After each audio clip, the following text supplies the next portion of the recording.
बंद कैसे कर Today we are going to talk about a very common condition that we often encounter, and that is pneumonia. And as is evident from its name, it is mainly involving the lungs. So we'll go on to that. Pneumonia, as you can see, it can broadly be defined as any infection in the lung. And it can have two presentations. Either it can present as an acute disease or a chronic disease.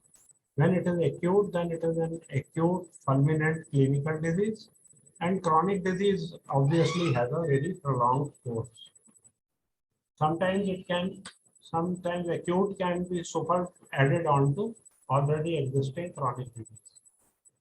And since it has two forms, acute and chronic, so histologic spectrum is also quite variable. So it will range from fibrinopurulent alveolar exudates in the acute to mononuclear interstitial exudate to granulomas and cavitation. The middle one, mononuclear interstitial exudate, is that the alveolar spaces are relatively spared from the infection and the inflammatory reaction is confined mainly to the interstitial spaces.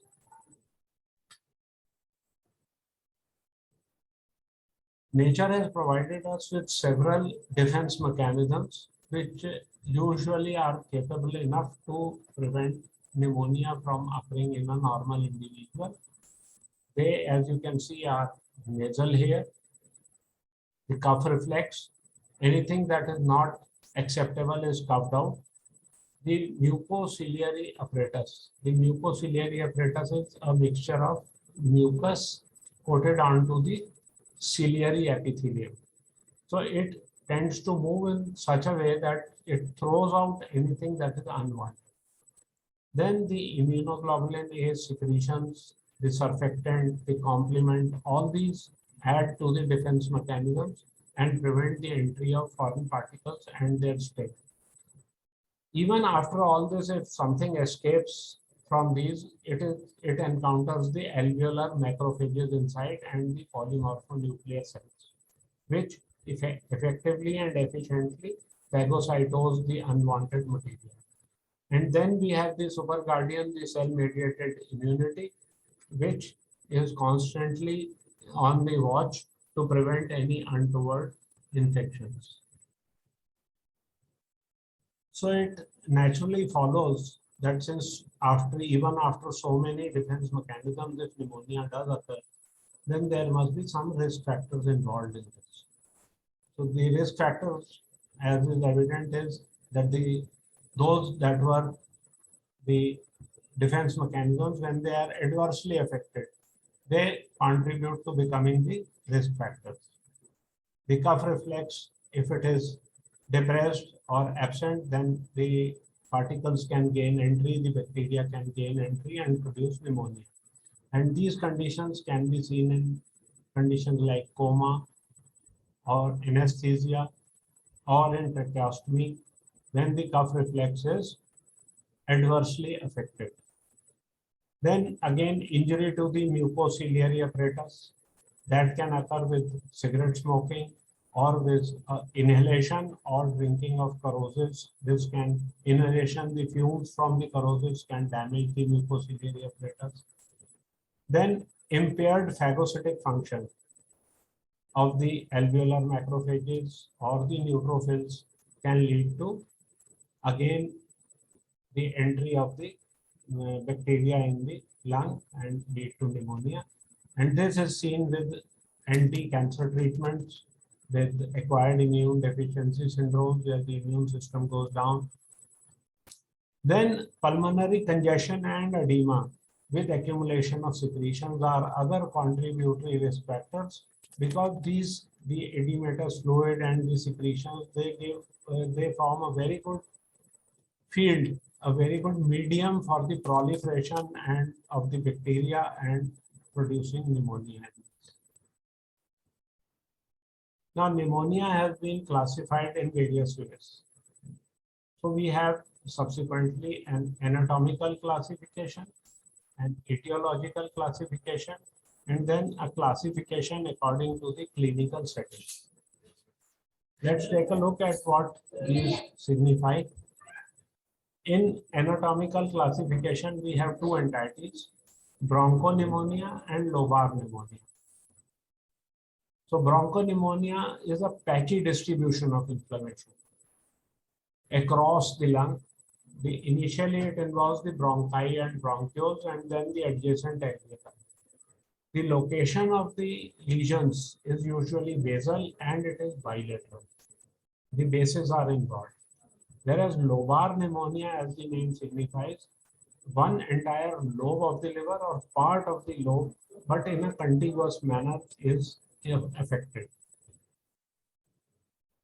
See, this is a very good line diagram showing bronchopneumonia on one side here. As you can see, the patchy distribution and it is basal in nature. If the second lung were to be drawn here, it will also be involved in a similar manner. So it is basal and bilateral. Here we have lobar pneumonia, all the lesions, the entire lobe or a part of the lobe contiguously involved. So this is the difference between bronchopneumonia and the lobar pneumonia. Sometimes this is also known as the lobular pneumonia, but bronchopneumonia is the better term, and this is lobar pneumonia. This is again a picture showing the complete involvement, and here the patchy involvement. It's these white patches. These are all areas of consolidation which are standing out here, here, here. Here also you can see. And this is complete confluent involvement. Then the etiological classification, as the name itself is suggesting, it is according to the causative organism if it has isolated. So it can be streptococcal pneumonia, it can be pneumococcal pneumonia, according to the organism if we are able to isolate it. Then according to the clinical setting, this is the second most popular type of classification, although it is a bit tedious to remember. It includes 7 categories as this.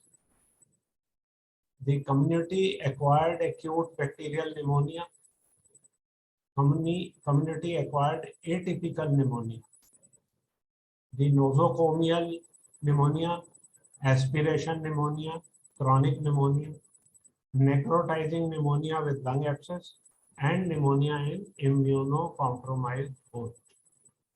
Whatever be the way that it is acquired, it is according to the clinical setting, but the picture usually remains more or less the same as far as histology is concerned.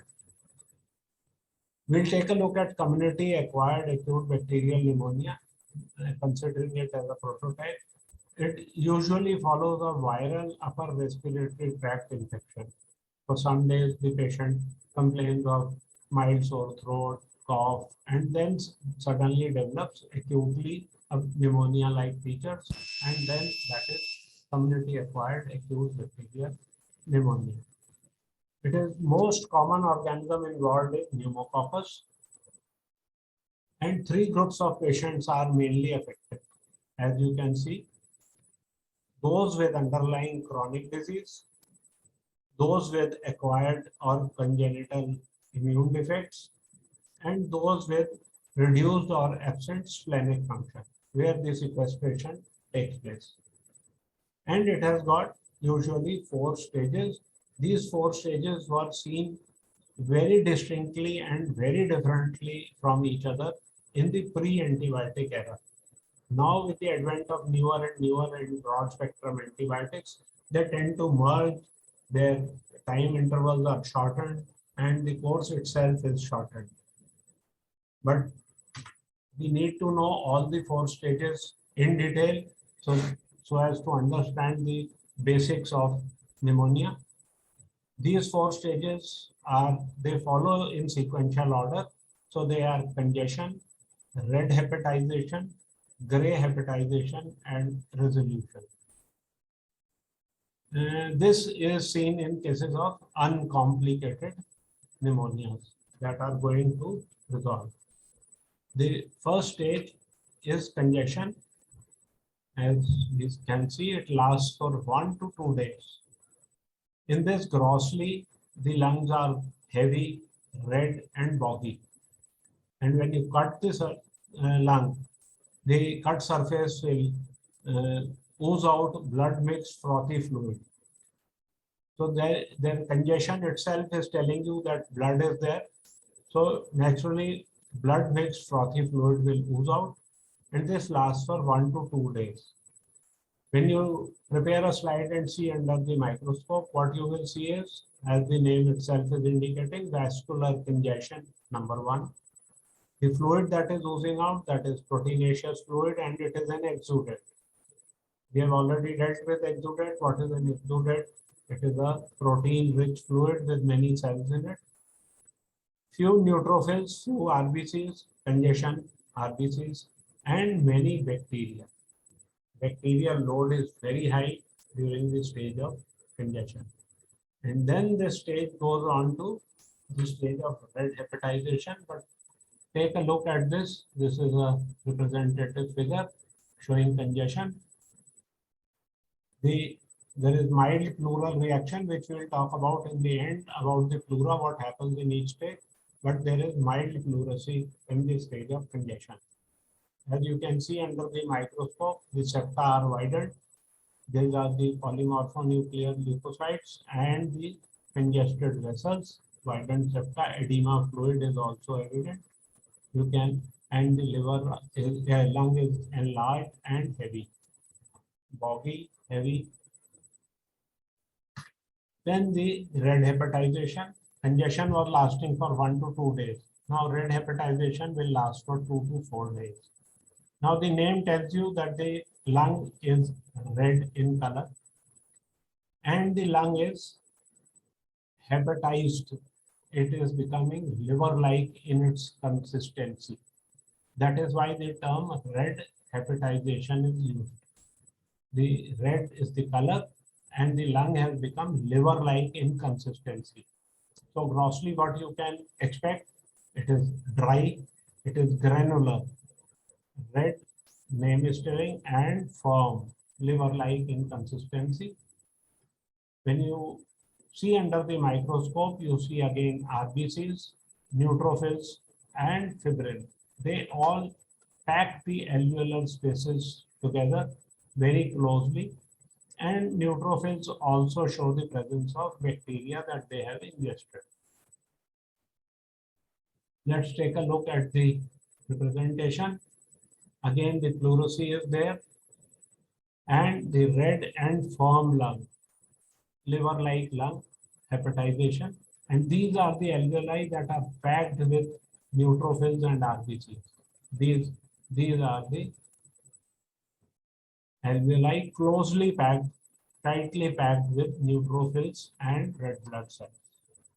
Then we'll go on to the third stage, and that is of gray hepatization. Again, the liver-like consistency of the lung is seen, but the color has changed from red to gray. That means, as you can see, the RBCs are going to disappear. But grossly, again, the same dry granular, but instead of red, it becomes gray and firm liver-like. Microscopically, the only difference is that RBCs have disappeared. Again, neutrophils and fibrin are packing the alveolar space, but now the neutrophils are beginning to disintegrate. See, the macrophages have appeared. They have turned into macrophages, and the RBCs, the WBCs are beginning to disintegrate. That is why macrophages have appeared to pick up the debris. There is dense fibrin exudate behind this. The clear space between the alveolar wall and the neutrophilic exudate. Lung is liver-like and firm and gray. It is still liver-like in consistency. And the final stage is everything goes well. There is resolution which takes place in 1 to 3 weeks, even without an antibiotic. If there are no complications, You see grossly that lung again begins to take up its original consistency. Still, it is solid, but becoming soft and moist instead of dry. The lung liver-like in which we had seen in the past two stages of red and gray hepatization. The sponginess gradually returns, and the cut surface oozes dirty yellow thick fluid, which is composed of all the exudates that were generated. Microscopically, since the debris has increased, the macrophages will become dominant. They will pick up the debris and all the unwanted material. Then fragmented granular fibrin strands are there, and progressive fluid removal will take place. The exudate is gradually converted into a semi-fluid granular debris, which is removed by enzymatic digestion, and which can be finally stated that it will either be coughed out, it will be reabsorbed, or it will be ingested by the macrophages, or it might get organized.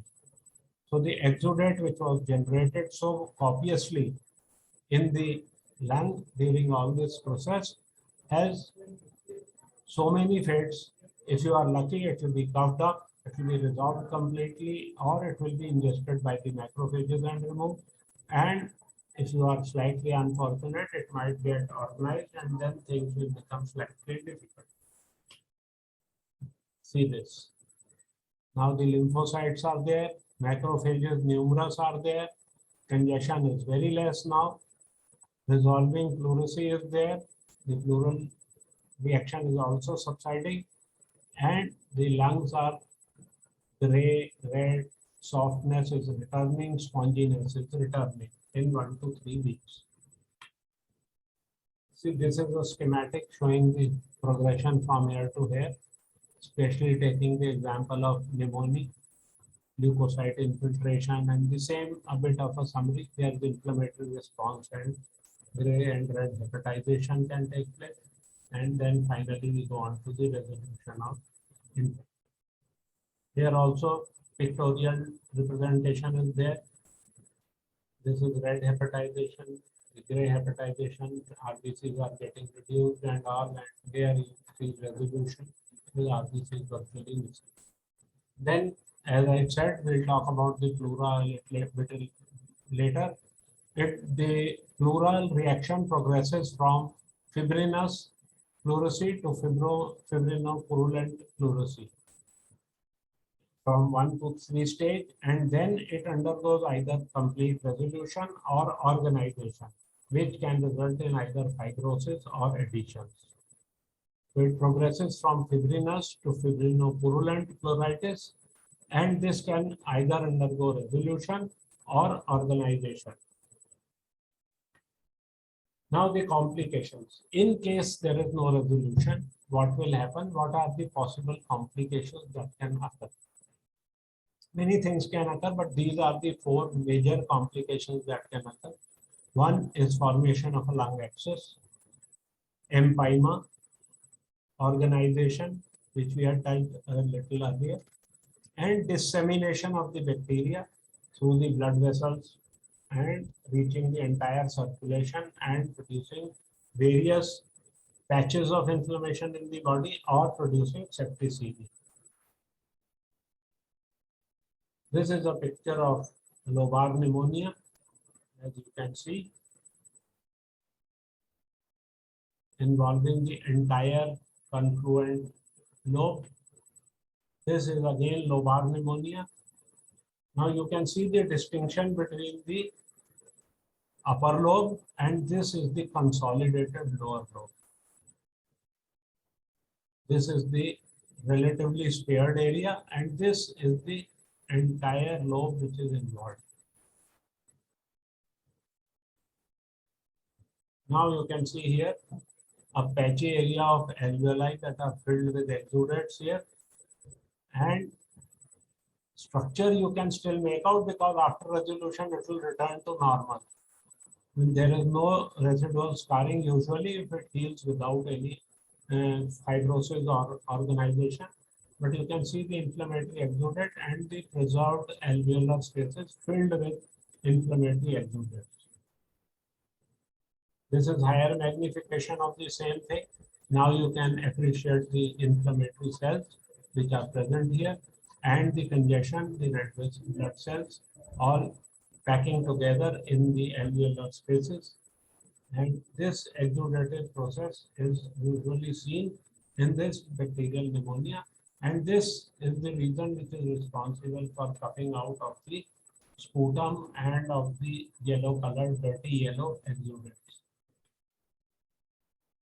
Now see, this is the area that is affected. This is pleuritis, and it may ultimately end up into empyema formation. The pus present between the two surfaces or pleural effusions. This collection of this, if it collects, pus collects here in the pleural space, it is known as empyema. If fluid collects here, it is known as pleural effusion. Now, this was the prototype, the community acquired acute lobar pneumonia. Now we take up bronchopneumonia. As we had said in the definition, there are multiple discrete patches of consolidation, which is usually basal and bilateral. So there are intervening normal areas. If it is patchy, there have to be intervening normal areas. Usually the reactions surrounds bronchi and bronchioles. And the areas of consolidation are bilateral and basal. Microscopically, you can expect, since this is an acute condition, so it's neutrophilic exudate, which is localized to the bronchi and bronchioles, and then finally the adjacent alveoli.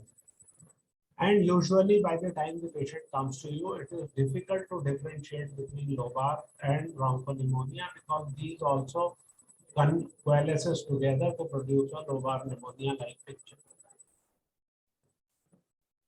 Now the cut surface of this lung, this has been cut open, as you can appreciate from here. It has been cut into two, bronchopneumonia, and there are areas of tan yellow consolidation which you can make out. And in contrast, you can see the lower lobe is involved. The area of consolidation are firmer than the soft and spongy normal areas, spared areas. In between also you can make out the spared areas. Here again, bronchopneumonia, the lighter areas that appear to be raised above the surface are areas of consolidation. These are areas of consolidation that appear to be raised above the surface. Then this is again at a higher magnification, the same picture. This is a hospital acquired pneumonia, was a case of this nosocomial, and these are the areas, patchy areas surrounding the initially the bronchi and the bronchioles, later on becoming confluent. The typical organisms that cause this infection are those which are found in the hospital setting, and Staphylococcus is the most commonly involved culprit, other being Klebsiella, E. coli, and the most dangerous Pseudomonas. Incidentally, you can see with your naked eyes that it is Pseudomonas when the patient starts coughing out green colored sputums. Now these are, as you can see, there's a stark difference between these two. These two sides of the pic can show you a stark difference. If you can see, this is the area that is